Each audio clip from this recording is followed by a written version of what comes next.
Congresswoman Corrine Brown and her two Democratic challengers had at each other tonight in an hour-long showdown you saw here on Channel 4, and then the incumbent had some angry words for reporters after the debate. The three candidates touched on topics ranging from Black Lives Matter to the federal corruption indictment against Brown. Her legal trouble was one of the biggest moments of the night when the Congresswoman defended herself against the allegations and her opponents weighed in with their views on the case. Channel 4's Janice Harris was there and joins us now live from Jacksonville University. Janice?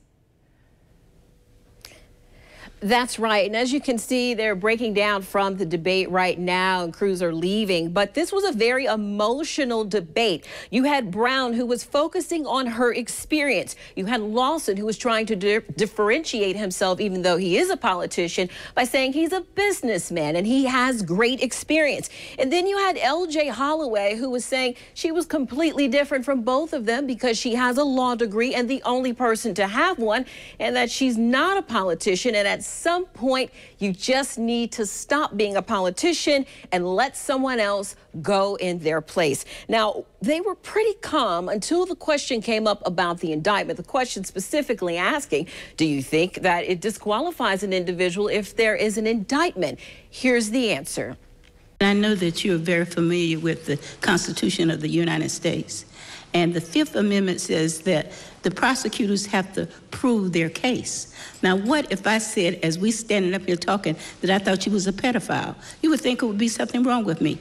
So you would put together a team of lawyers, you would go to court, and you would duke it out in court. And that's what I've been trying to do. If a grand jury brings back an indictment, there's typically some findings. Notwithstanding any of that, I do know that the federal prosecutors have a 98.2% conviction rate. They have a 98.2% conviction rate. So I hope for the sake of the incumbent and the sake of the children who should have received those funds that the allegations are not true.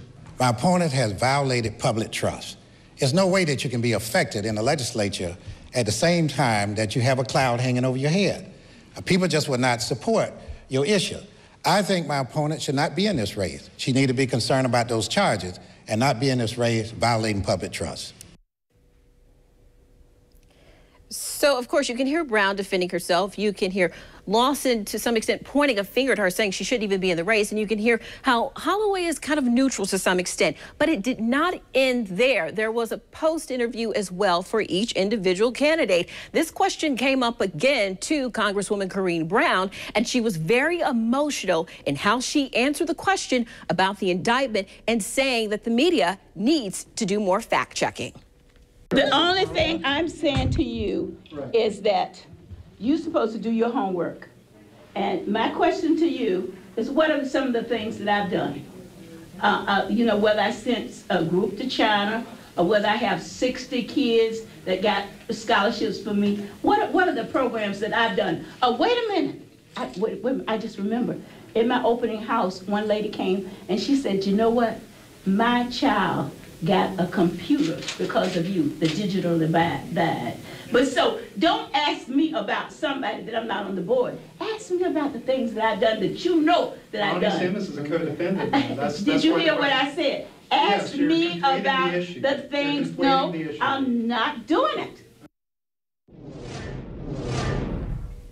And she was very passionate the entire time, and she was consistently bringing up the fact that she has a lot of experience and that she has done a lot for the state of Florida and helping them as a congresswoman. Now, neutrally, everyone for the most part agreed on Black Lives Matter, that question saying they are not a terrorist group. They also agreed that the Affordable Care Act was a good idea, but that there needs to be some improvements to it. And they also talked about overall helping the community. There was a consensus in those areas.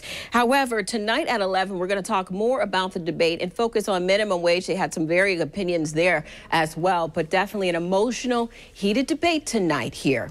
Live in Jacksonville University, Janice Harris, Channel 4, the local station.